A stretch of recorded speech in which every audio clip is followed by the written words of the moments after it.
तो बच्चों क्वेश्चन है ज्योमेट्रिक प्रोग्रेशन का एंड क्वेश्चन क्या है, बड़ा आराम से पढ़ते हैं।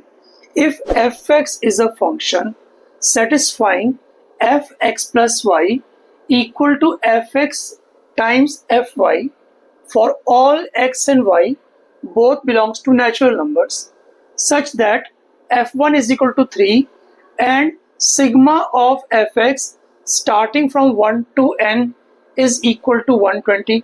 तो इसका मतलब क्या है आपको समझाऊंगा। क्वेश्चन के अंदर आपको निकालना क्या है, find the value of n। ठीक है, तो पहले हमें क्या क्या दिया हुआ है वो लिख लेते हैं। आपको क्या क्या दिया हुआ है, आपको f1 इक्वल टू 3 दिया हुआ है, f1 इक्वल टू 3 दिया हुआ है और दिया हुआ है ये sigma of f x is equal to 120।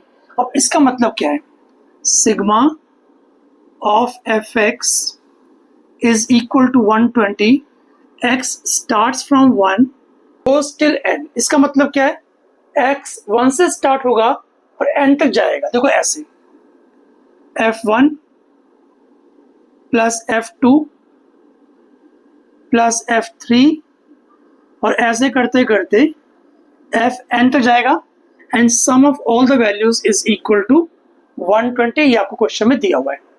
अब देखो f1 कितना है, f1 3 है, यहाँ पर 3 लिख सकते हैं, बट प्रॉब्लम ये उठती है हाउ टू फाइंड f2। ध्यान से देखो f2 को हम लिख सकते हैं f1 प्लस 1। अब बच्चे बोलेंगे आपने नेचुरल नंबर क्यों लिया, क्योंकि यहाँ पर बोला हुआ है कि x and y both belongs to natural numbers, यानी f2 को हम लोग 1 प्लस 1 ही लिखेंगे। ये किसके इक्वल होगा, ये होगा f1 इंटू f1 के इक्वल, क्योंकि बोला हुआ है fx plus y is equal to fx into fy। तो f1 प्लस 1 क्या होगा, f1 इंटू f1, यानी कि f1 आपका 3 था, f1 फिर 3 होगा, 3 3 9, यानी कि f2 कितना हो गया, 9 हो गया। अब है f3 की बारी। f3 कैसा आएगा ये भी समझ लो। f3 के लिए हम लिख सकते हैं f2 प्लस 1, ठीक है, बिकॉज x एंड y दोनों नंबर क्या होने चाहिए, नेचुरल नंबर होने चाहिए, इसलिए मैंने 2 प्लस 1 लिखा। आप चाहो तो 1 प्लस 2 भी कर सकते हो। अब देखो किसके इक्वल होगा, ये होगा f2 इंटू f1 के, बिकॉज वही fx प्लस वाई है, fx इंटू fy के इक्वल।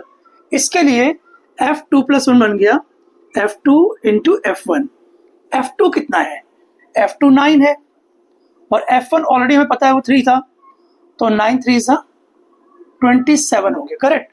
तो 3 प्लस 9 प्लस 27, ऐसे करते करते आप देख सकते हो जीपी बन चुकी है और जीपी के अंदर sum of n terms is equal to 120 आपको क्वेश्चन के अंदर दिया हुआ है।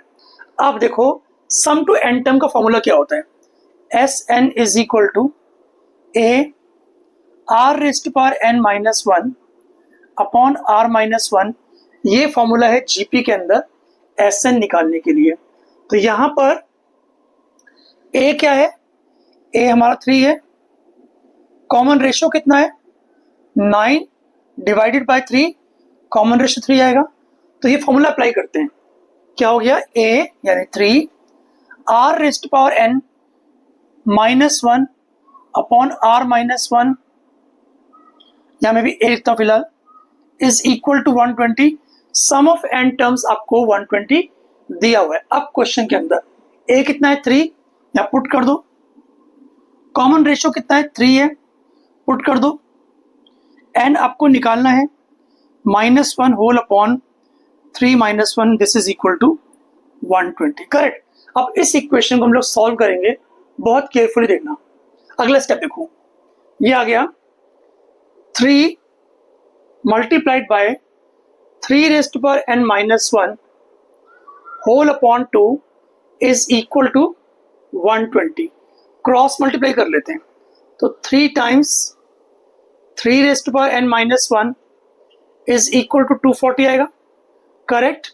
इसके बाद दोनों साइड्स 3 से डिवाइड करते हैं, तो ये 3 यहाँ से कट जाएगा और यहाँ पर 3 लग जाएगा। अगला स्टेप देखो, 3 raised to power n -1 is equal to 80 बन जाएगा। करेक्ट। अगला स्टेप देखो, 3 raised power n is equal to 81 आ गया। अगर 3 रेस्ट पावर n 81 के इक्वल है तो n कितना होगा? अब देखो 81 को लिखो 3 raised power 4 power n is equal to 3 raised power 4। When bases are equals powers are also equal, तो n कितना बन गया? 4।